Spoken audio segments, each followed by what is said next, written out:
Revenge, Book 2 in the New World series. Written by Stephen Llewelyn and performed by Chris Barrie. That roar definitely sounded closer. Rose looked behind, nervously, back up the road from where they came. "I'm going as fast as I can," complained Bluey. "I've only got a bloody penknife." A crack brought him back from the trees, triumphantly bearing a stout-looking stick, roughly 1.3 meters long, with a crook at the top. He handed Baines the rapidly crafted crutch to replace the ones she had given up. "Thank you," she acknowledged, trying it out. "Will it do?" "Definitely, thanks. Don't worry about me." Miller removed his coat. "Can I pinch your jacket, Bluey? We'll soon be too warm carrying Patricia, I'm sure." He zipped up his own coat like a canvas tube and reversed it, so the sleeves did not dangle to catch on anything. Stuffing Baines' crutches inside to fill out the shoulders, he took Bluey's jacket and repeated the procedure to form the other end of a basic stretcher. It was simple, but would easily support Patricia's slight frame, even with the crutches at full extension. "We need to go," Rose snapped. Shock was making her teeth chatter, and angry tears streamed down her face. Bluey bent to help Miller lift Tim's mother onto their makeshift stretcher. Getting her as comfortable as possible, they heaved together and stood ready to leave. Another roar made everyone turn anxiously. This time it was much closer. Worse still, they could now hear the footfalls of a heavy biped moving quickly. "Move it! Into the trees!" Miller hissed, his eyes wide with fear. "Rose, help Jill, come on! Let's get the hell out of here!" "Wait!" Baines held up a hand. She had just noticed 3 small cylindrical objects on the ground near their recent altercation. "Look, Tim must have dropped those for us to find. Can you pick them up for me, Rose?" Rose quickly did as asked. "What are they?" "Dingo wingers. One of Commander Gleason's inventions. They make a bang to scare animals away." "Thank you." "No, keep one for yourself. You activate them with this switch on the side, see? Good. And then throw them as far as you can and cover your ears. Now come on, let's go." They staggered into the forest.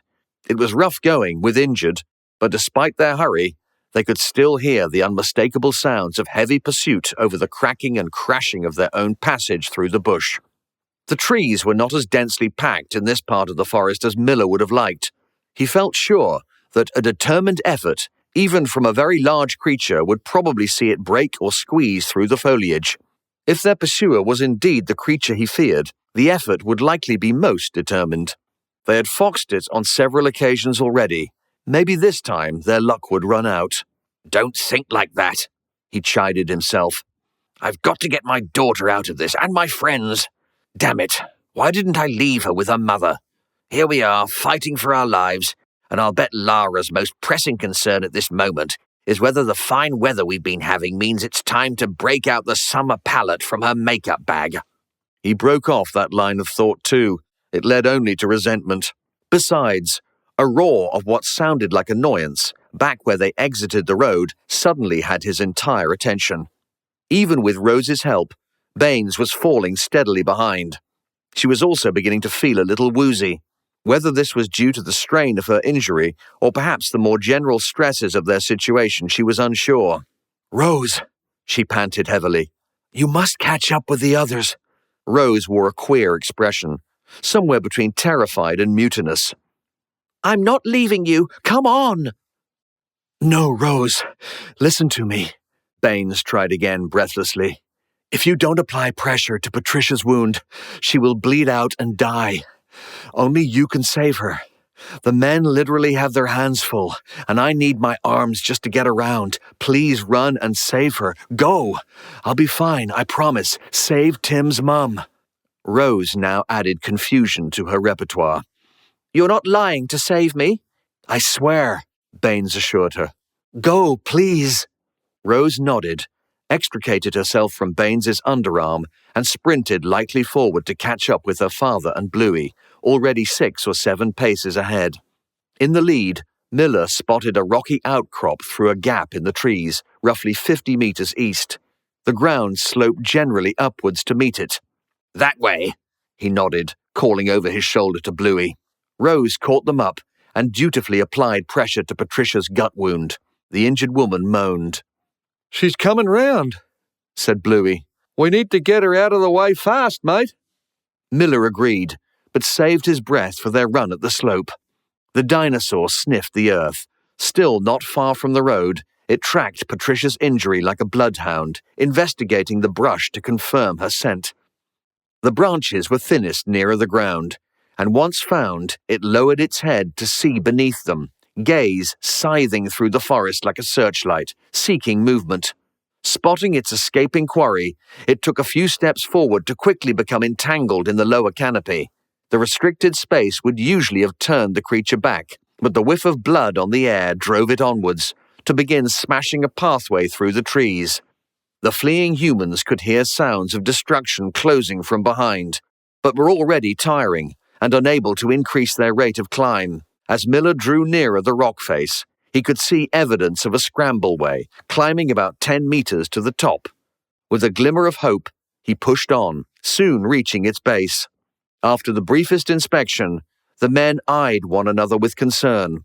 Bluey shook his head. No way we're going to get her up there. Miller was forced to agree. The crashing from the forest below made it increasingly difficult to think. Rose could see they were at a loss and shot off to their left, following the base of the small cliffs. Rose! He hissed desperately. Come back!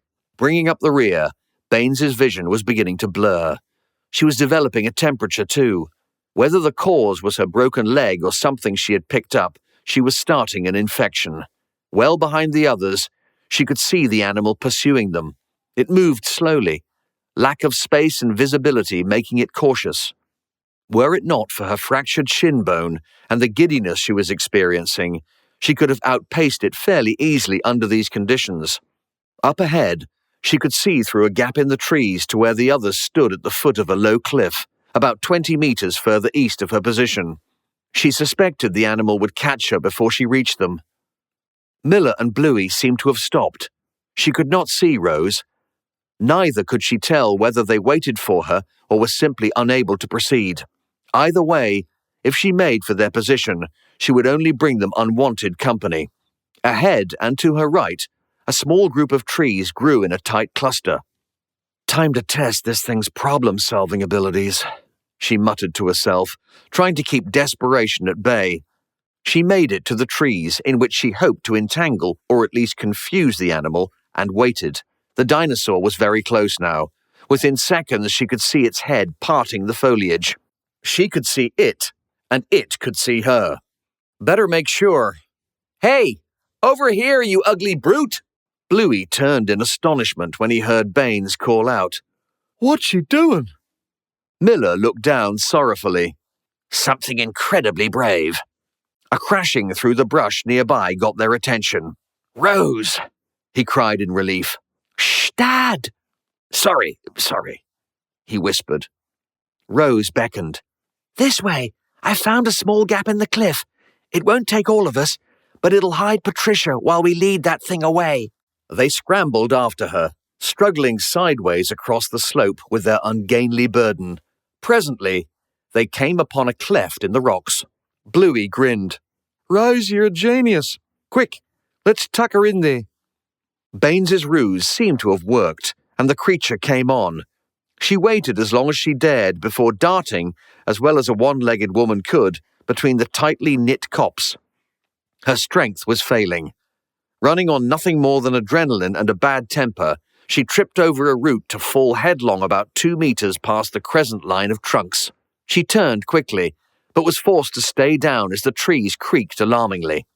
The dinosaur's foul breath was nothing if not intimate, especially when no more than a foot from her face. Almost overcome, she used her one good leg to weakly push herself across the forest floor and further out of reach, while scrabbling around for her crutch. Once in hand, she rained a flurry of blows down upon the 2-meter-long head with the unsustainable strength terror provided.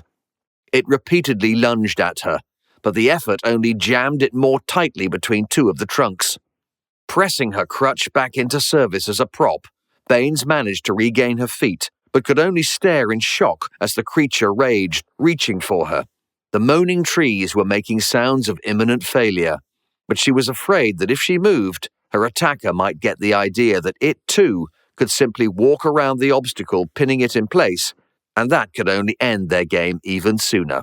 As the thought formed in her mind, the dinosaur seemed to relax its efforts, sneezing nameless fluids and mucus all over her trousers, probably a result of the battering she had administered to its snout with her stick.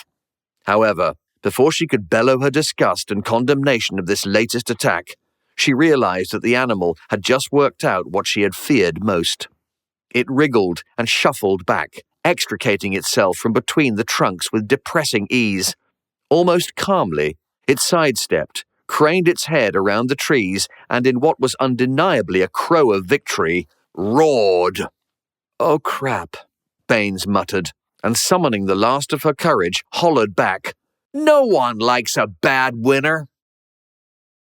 For Beck, it was as if the walls were closing in. No matter what she did or how she meditated, no manner of psychic protection proved equal to the task of shaking the presence that seemed to be stalking rather than haunting her. The twisted spirit was using her for practice, honing its abilities. She could sense it. She felt like a cat's scratching post and desperately needed help in fortifying her resistance. But Mother Sarah was incredibly busy cementing their new alliance. With no choice, she called once more for Mario's help. She was coming to rely heavily on him and the other spirits who had contacted her since their untimely and often gruesome demises throughout this mission. She would have completely broken down without their support. Having never been alone before, she had been so grateful when they sought her out. However, this was something different. Loneliness had begun to wear her down, gnawing away at her soul, but now she was afraid for her soul.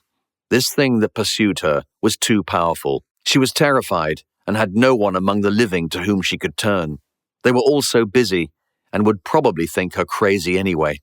Desperate and lost, she felt the comforting warmth of Mario's presence once more. She knew he would come. He always did when she needed him. They had become somehow linked. Her relationship with the other spirits was less close, but still comforted her. However, this thing that seemed to have invaded their plane was already more powerful than all of them together. Mother Sarah had prayers that could be used to fight this evil, she knew, but Beck was no longer sure they would work. Although Sarah was convinced that God's power spoke through those prayers, Beck believed that the psychic power actually came from millions of living believers and even to some extent from the ancestors who had gone before. Without this awesome power, she suspected the prayers might be mere words. She hoped, literally prayed, that she was wrong and Sarah right. She needed God's love right now, but found it hard to believe it was there to save her. The weight bearing down was almost physical as she staggered to her apartment's doorway, just managing to press the open stud before collapsing across its threshold into the corridor outside. "So, what are you going to say to her, dude?" asked Woodsy.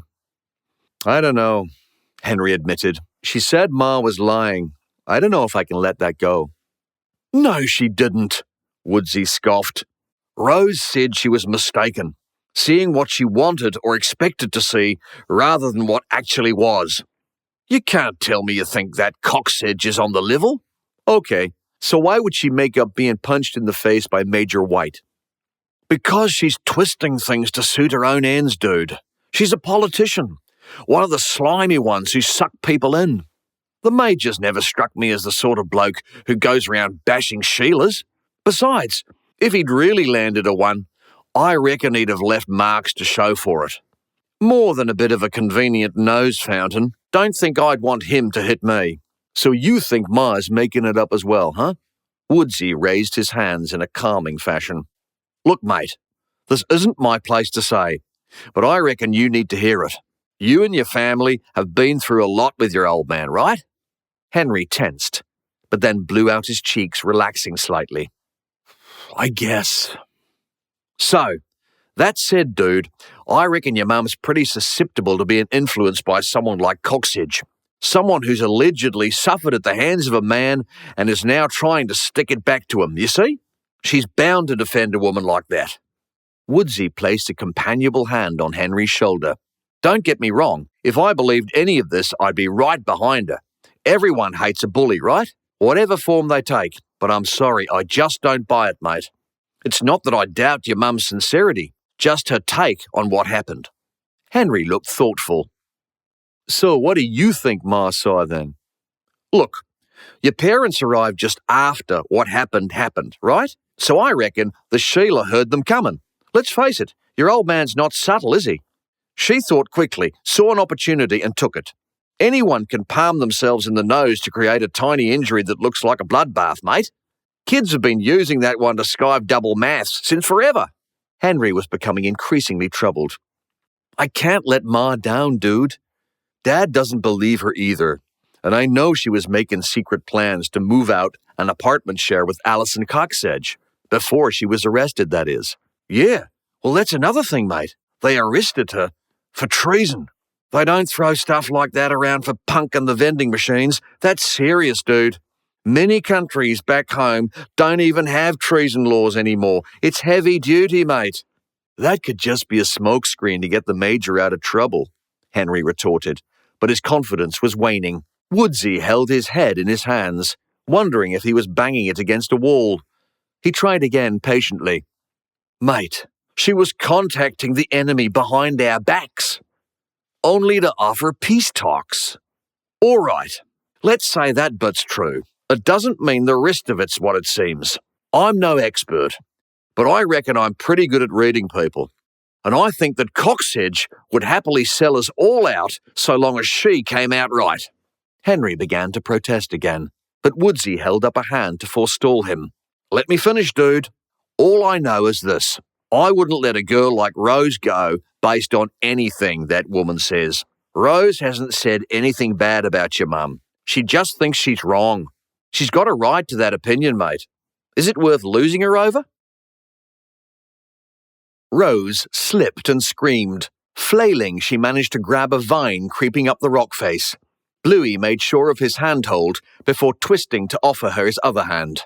Miller, bringing up the rear, managed to get the tips of his fingers to his daughter's back, applying just enough force to swing her back to where Bluey could reach her. After a desperate flap, they managed to lock wrists, and Bluey pulled the girl up by her arm to a safe foothold. Thanks. No worries. Bluey turned to resume his climb. They could hear sounds of fury and breaking timber from below. I hope that means Jill's still alive, Miller thought, not daring to give the idea voice. He scrambled up the last few meters of gully, gratefully accepting the Australian construction workers' strong hands to help him up the last haul. They now stood atop the small promontory. In front of them, a plateau ran smoothly back into the hill that climbed east. If the dinosaur found its way around the sides, their position would offer no protection at all, and they would have to fall back to the almost sheer drop they had just scaled behind them.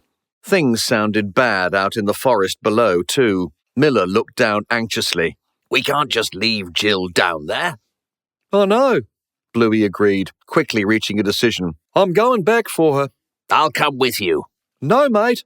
It won't be long before the pod sends someone to look for us. You stay with your daughter. Rose was holding on tightly to her father. He could feel her shaking. Exasperated, he reached out his left hand to the Australian. Good luck, Bluey. Bluey took the hand and squeezed it. Noticing Rose's tears, he gently wiped them away. Don't worry, little lady. They'll soon find us and take us home. And what about Tim? She asked haltingly, through shuddering breaths. Bluey's expression hardened. We'll get the lad back too. Depend on it. He nodded to Miller and began his scramble back down the culvert in the rocks.